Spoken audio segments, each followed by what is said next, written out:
I tried to run, but he grabbed me before I could enter the elevator, throws me on the hallway floor, and kicked me. These are the words of Cassie Ventura, known mononymously as Cassie, is an American singer, actress, and model who had a highly publicized relationship with Sean Diddy Combs, also known as Puff Daddy or simply Diddy, an American rapper, record producer, and entrepreneur. Their relationship spanned over a decade and was marked by both personal and professional connections. Before we go any further, let's have a look at Cassie Ventura's early career and how she meeting Diddy changed her life for the worst. Cassie began her career as a model and later transitioned into music. She gained fame with her 2006 hit single Me and You, which was a commercial success. The song was produced by Ryan Leslie and released under Bad Boy Records, Diddy's record label. Professional connection. Diddy, who was the founder and CEO of Bad Boy Records, played a significant role in Cassie's early music career. He signed her to the label, and she quickly became one of the most recognizable faces associated with Bad Boy. Romantic relationship. Start of relationship. Although Cassie and Diddy initially maintained a professional relationship, rumors of a romantic involvement began to surface around 2007 to 2008. However, they did not officially confirm their relationship until much later. On and off romance. Their relationship was marked by a series of breakups and reconciliations. The couple was known for their private yet tumultuous relationship, often avoiding direct public comments on their status. Public appearances. Despite their tendency to keep things private, Cassie and Diddy were frequently seen together at various events, including award shows, parties, and vacations.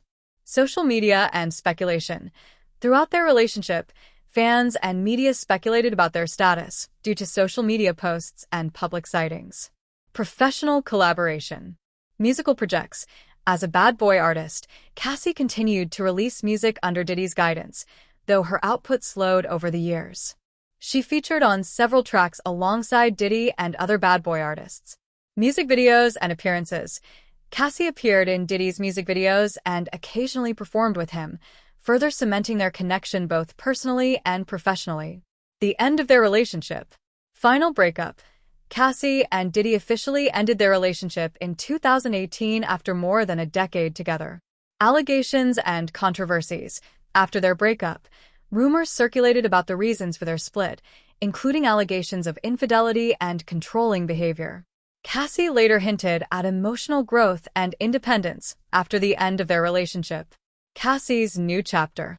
Marriage to Alex Fine. Shortly after her split from Diddy, Cassie began dating Alex Fine, a celebrity fitness trainer. They got engaged in August 2019 and married in September 2019. Starting a family. Cassie and Alex Fine welcomed their first child, a daughter named Frankie, in December 2019 and later welcomed a second daughter. Diddy's public reaction. Well wishes. Despite the end of their relationship, Diddy publicly wished Cassie well on social media after her engagement to Alex Fine, showing a sense of maturity and mutual respect. Impact on Cassie's career. While Diddy was instrumental in launching Cassie's music career, some critics argue that her professional growth was stifled under his management due to his focus on other ventures. Influence on media. The relationship between Cassie and Diddy remains a subject of media interest, often discussed in the context of power dynamics, age differences. Diddy is 17 years older than Cassie, and the struggles of being romantically involved with a major industry figure. Now you'll be wondering why Cassie Ventura waited still now to sue P. Diddy for all the awful things he made her do. Look no further, because in the video we are breaking it all down for you. Don't forget to subscribe and hit that notification bell icon to stay updated on Cassie Ventura and P. Diddy case in court. And comment down below what you think Cassie Ventura could have done. Cassie Ventura takes the stand in the federal case against Sean Diddy Combs. Cassie Ventura, once a rising star in the music world and now the key witness in the federal government's explosive case against Sean Diddy Combs, has taken the stand, and what she's revealed so far is nothing short of harrowing. In emotional, graphic detail, Ventura testified about what prosecutors are calling freak-offs, prolonged, drug-fueled sex parties that, according to Ventura, were orchestrated and controlled by Combs himself. These events, she said, weren't just disturbing. They were deeply abusive. I just wanted it to be over, she told the jury. Those words echoed throughout the courtroom as Ventura recounted the trauma she says she endured over years under Combs' influence. According to her, the so-called freak-offs often lasted for days. Male sex workers were brought in, many of whom she and Combs allegedly found using Craigslist.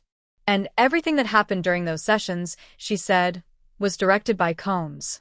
From the type of drugs they took, including MDMA and Viagra, to the specific sexual acts, even down to the amount of baby oil used, Combs allegedly controlled it all. Ventura said she wasn't a participant. She was a puppet in a performance orchestrated by a powerful man. These disturbing events didn't happen in secret corners of the world. They unfolded in Combs' lavish homes across multiple cities, in Ventura's own residences, and in luxury hotels around the globe. And sometimes, she said, they turned violent. One incident in particular is now central to the government's case. Prosecutors introduced a surveillance video from March 2016, recorded in a hallway at a Los Angeles hotel. The footage, partially redacted by the court, shows Combs chasing Ventura as she tries to flee. She testified that he caught her, struck her repeatedly, and forcibly dragged her back toward their hotel suite. Describing it from the stand, Ventura's voice cracked. When I chose to leave, I grabbed what I could, and I got out. And Sean followed me into the hallway before the elevators. He grabbed me up, threw me on the ground, kicked me, tried to drag me back to the room. He took my stuff. Yeah. She said she had texted Combs earlier, telling him she didn't want to participate in the freak-off because she had a movie premiere coming up. She was worried the event might leave marks on her body, but she still complied. After he hit me and I saw the result of it, I knew I had to get out, she told the court. When he was distracted, I don't know if he was in the shower or on the phone. I just grabbed my stuff and ran out as fast as I could. Assistant U.S. Attorney Emily Johnson guided Ventura through the events caught on the security footage. Johnson, where were you headed when you ran out of the room? Ventura, I was headed home. To my apartment. Johnson, what happened next? Ventura, I made it to the elevators. I had my sneakers on. And then the next thing I knew, I was just thrown to the ground. The courtroom went silent. Ventura continued. Yeah, it was really fast. Thrown to the ground. Johnson, where were your sneakers before? Ventura, I think they were in my bag. I just ran out without any shoes. Johnson, why did you run without shoes? Ventura, speaking quickly, because I was trying to get away. Johnson, who threw you down? Ventura, Sean. He grabbed me by the back of my neck and my hoodie and just threw me to the ground. Back in the courtroom, Johnson returned to the surveillance video.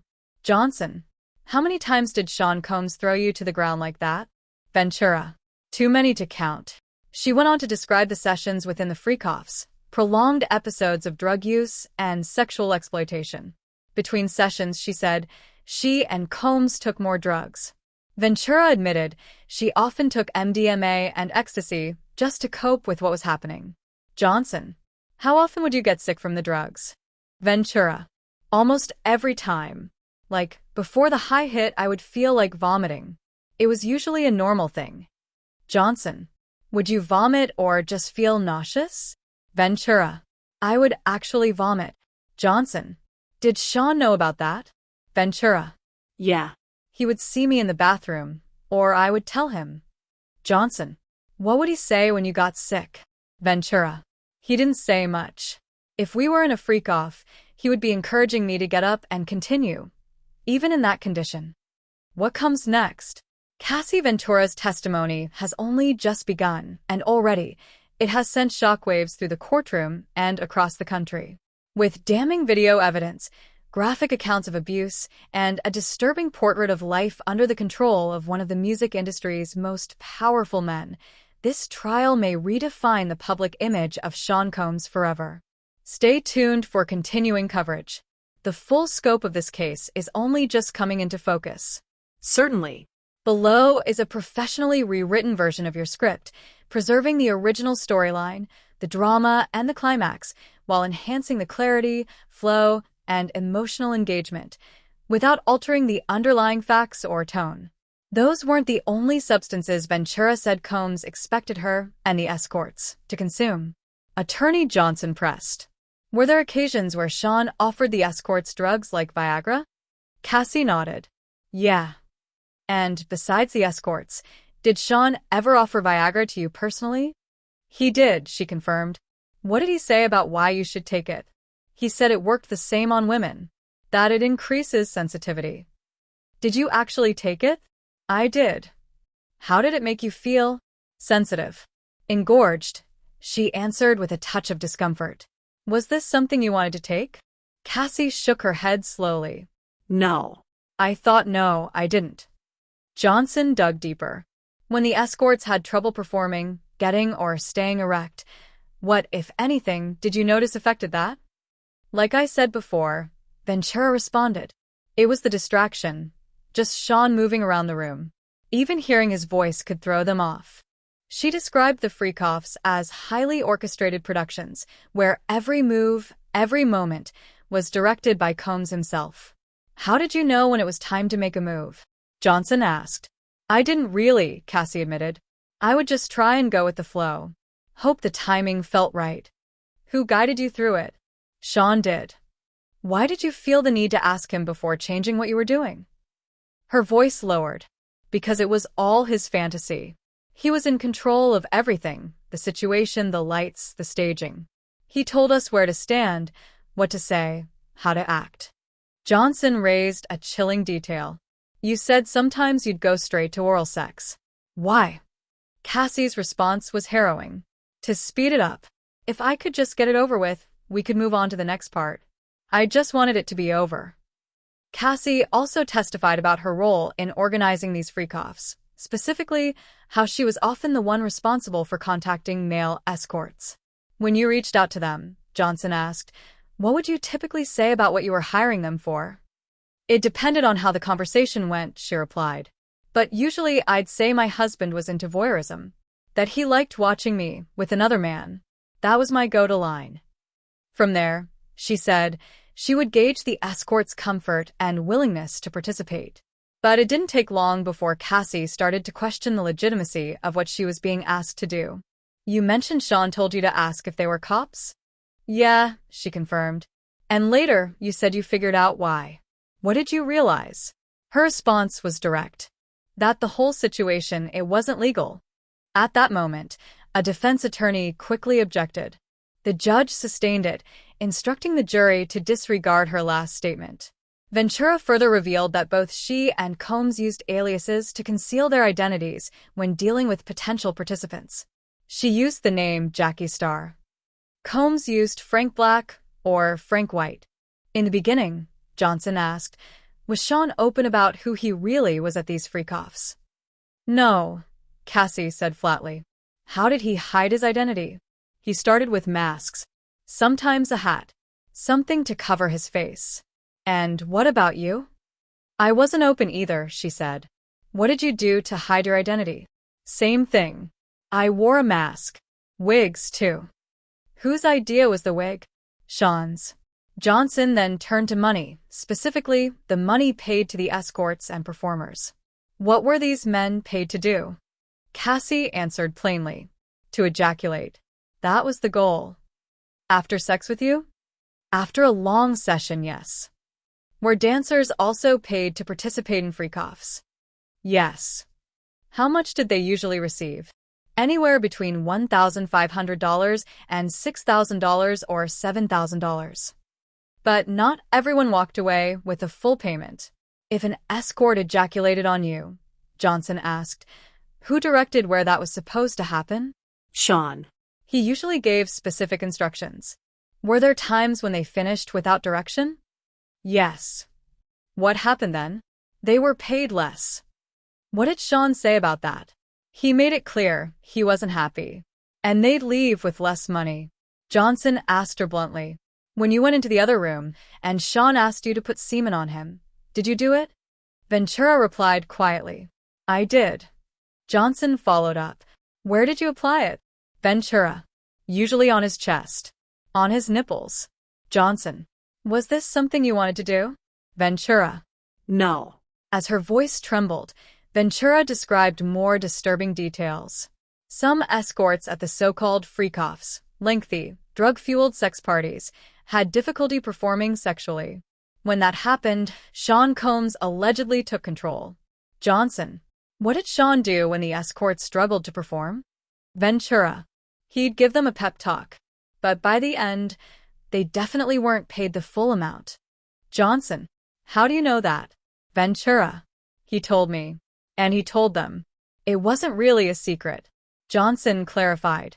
When you say he, you mean Sean Combs? Ventura. Yes. We've all heard about the bizarre amount of baby oil seized during the March 2024 raids on Combs's properties. Now, Ventura's testimony gives context to that headline-grabbing detail. Johnson. You said baby oil was used so you'd appear glistening. Who told you that? Ventura. Sean. That was his preference. Johnson. How often would you apply it? Ventura. Every 5 minutes. It was excessive. Johnson. Did he comment if you weren't glistening enough? Ventura. Yes. If he thought I was too dry, he'd say so. Johnson. What exactly would he say? Ventura.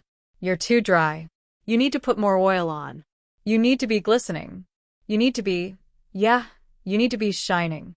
It's no wonder that federal agents discovered over 1,000 bottles of baby oil at Combs's residence. Johnson. Roughly how many bottles would be used during a single freak-off? Ventura. At least 10. The large-sized bottles. Johnson. Were there ever times when you ran out? Before she could answer, the defense objected. Your Honor, we believe this line of questioning is becoming cumulative. The judge responded, signaling restraint. Let's see if we can wrap this up and move on. But Johnson had one more question. You also mentioned Astroglide. How was that used? Another objection. Irrelevant. Johnson responded. Your Honor, it pertains to the supplies used during these events. The court paused for a sidebar. At one point in her testimony, Ventura described one of the most elaborate setups, a blow-up pool placed in the center of a Beverly Hills hotel suite. Johnson. What concerns did you have about getting into the pool covered in baby oil? Ventura. His temper. If Sean wanted something to happen, it was going to happen. There wasn't another option. The courtroom also heard how Combs allegedly manipulated her with disturbing emotional tactics, even down to what she was allowed to call him. Ventura testified. Early in our relationship, he wanted me to have a special nickname for him. I didn't want to call him something others had used. So he asked what I used to call my grandfather. I told him, Pop Pop. Johnson. How did you feel calling Sean Combs the same name you called your grandfather?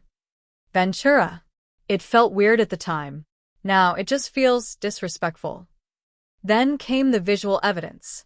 Prosecutors introduced photographs from Ventura's devices. In one, taken in Toronto, she had strategically styled her hair to cover what she said was a black eye inflicted by Combs. She testified about being bruised and blacking out during a freak-off in New York after taking GHB. She described it as entering a G-hole. Ventura. I woke up naked. In a bathtub. Sean and another man named Dave were panicking. She also recalled a terrifying flight, an escape attempt that failed. She had switched seats to get away from Combs. But he found her, sat beside her, and pulled out his phone. Ventura. He showed me videos from the freak-offs. Told me if I left him, he'd release them. At this point in the broadcast, the scene shifted to expert analysis. Anjet Levy. Joining us now is trial attorney Rich Schunstein, who's been closely tracking the case. Rich, how do you think Cassie Ventura's testimony is landing so far? Schunstein. Based on the transcripts, we're seeing a deeply disturbing narrative. Ventura describes being in love with a man who eventually manipulated her into a world of coercion, and yes, potentially trafficking, through force, threats, and emotional abuse. He continued. From what we're hearing, she's soft-spoken, composed, and crucially, she hasn't made direct eye contact with Combs since entering the courtroom. That demeanor might lend her more credibility in front of the jury. Prosecutors are leaning on her testimony not just for personal abuse, but to paint a wider picture of Sean Combs as the orchestrator of a criminal network, with Ventura as one of many victims under his control. Rich Schunstein continued. She's covering an enormous amount of ground, and let's not forget, she's 8 months pregnant. Strategically, that's a huge factor. The prosecution knew they had to put her on the stand early. It's a smart tactical move. Anjet Levy. So, that's why you think the government called her so early, within the first couple days of the trial? Schunstein. Absolutely. When you're building a case, you want to open with your strongest punch. That's trial strategy 101, lead with impact, close with power. Cassie Ventura isn't just a compelling emotional witness, she's the prosecution's insider. She lived it for over a decade. She knew Sean Combs intimately, his lifestyle, his business dealings, and the darker, more criminal aspects the government is trying to prove. And the clock is ticking. Her pregnancy adds a layer of urgency. Physically, legally, and emotionally, things could change quickly.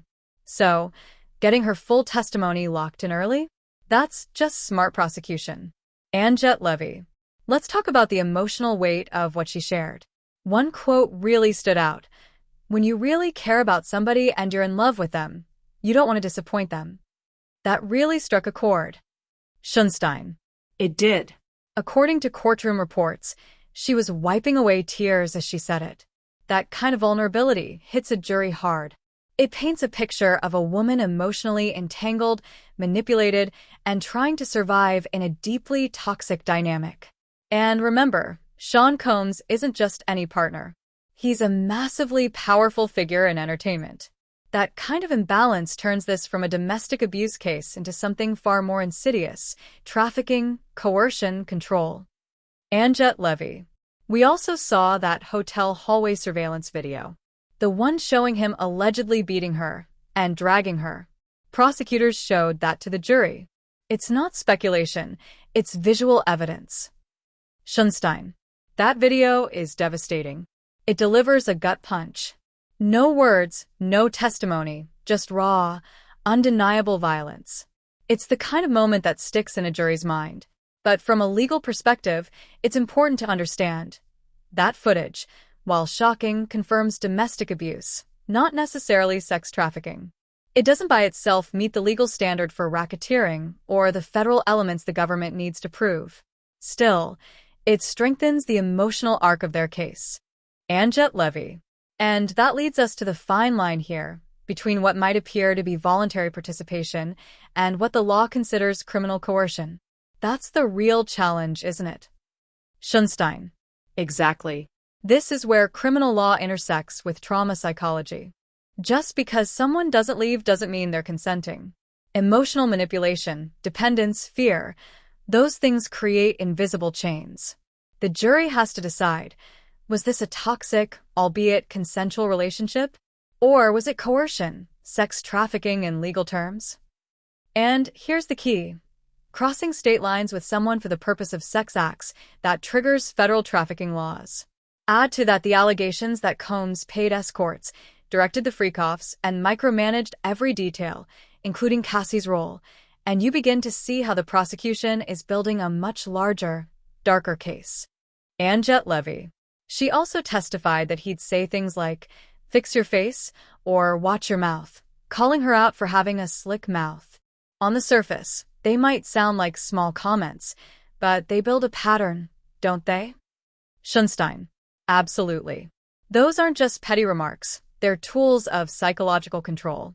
The prosecution will argue that these phrases were part of a wider effort to dominate every part of her life, from how she looked, to who she talked to, what she wore, when she smiled.